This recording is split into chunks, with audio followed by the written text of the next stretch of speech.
Não, porque nós descobrimos um caminho melhor do que esse para pautar, para influir, para defender as ideias boas, que é o Movimento Brasil 200. O Movimento Brasil 200 é uma forma poderosa de influir, de interagir com todos os projetos políticos e cobrar inexplicáveis lacunas na agenda das discussões às vésperas da eleição mais importante da história do Brasil.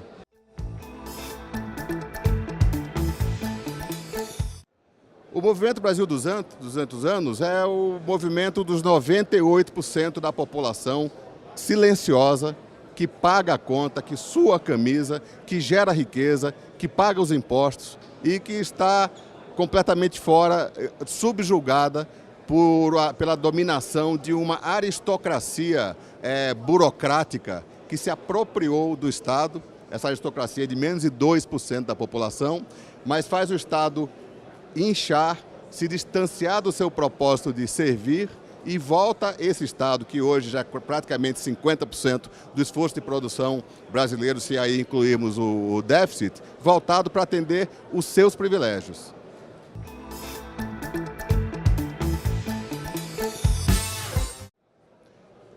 Não aceitaria porque o nosso esforço é no sentido de formatar uma candidatura que seja de um liberal na economia e que traga coerência também das ideias da chamada direita democrática. Direita democrática significa o protagonismo do indivíduo, né? Conter um Estado que sirva, um Estado que sirva à população.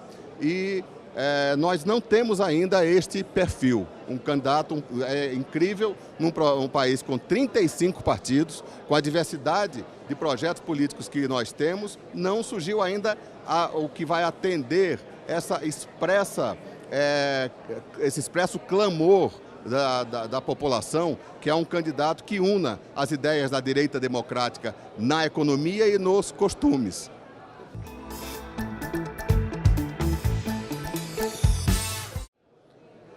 A angústia que moveu a formação e a mobilização do Brasil 200 é justamente a constatação dessa inexplicável lacuna no cenário. Você tem candidatos, primeiro, que representam o triste ciclo que levou o Brasil à derrocada econômica, a 14 milhões de desempregados. Esses têm coerência, sim. O protagonismo do Estado, a chamada esquerda na economia, e o bagunçar para governar, que é o marxismo cultural, o questionamento de todos os valores da sociedade. Mas não aparece o que seria o contraponto a esta proposta, que seria alguém que tivesse a coerência entre a direita democrática na economia, o que deu certo no mundo todo, liberdade econômica unida à liberdade política. Esse é o binômio da prosperidade, mas que representa também uma contestação a esta afrontosa inversão de valores que destruiu o sentimento ético, ou tenta destruir o sentimento ético, e trouxe como subproduto um aumento de 300% na criminalidade, porque é a vitimização do bandido, o amordaçamento dos instrumentos de repressão, da polícia, que está algemada, não consegue fazer o seu trabalho, e ao mesmo tempo uma sucessão de escândalos de corrupção, os maiores do mundo, que são também sintoma dessa degradação ética e moral.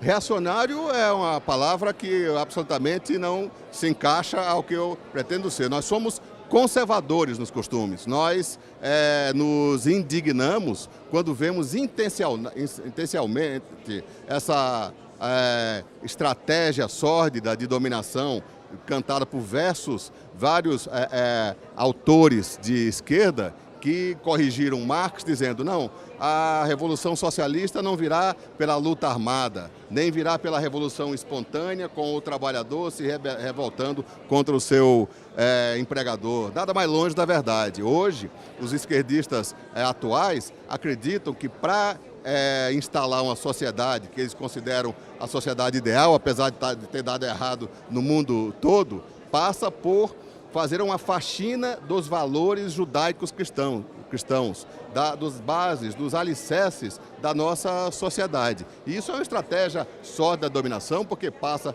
por abalar os alicerces da célula máter, que é a família, passa por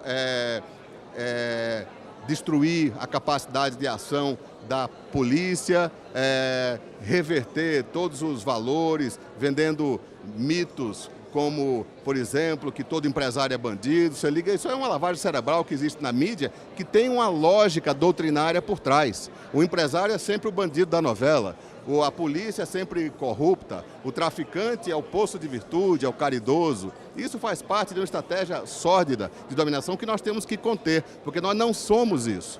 É a estratégia de bagunçar para dominar. Nós queremos o oposto disso. Nós queremos o protagonismo do indivíduo na economia, porque essa é a única forma de se gerar riqueza, e queremos também ordem, a contestação a esse triste ciclo que destruiu a economia e corroeu os valores morais mais caros da população brasileira.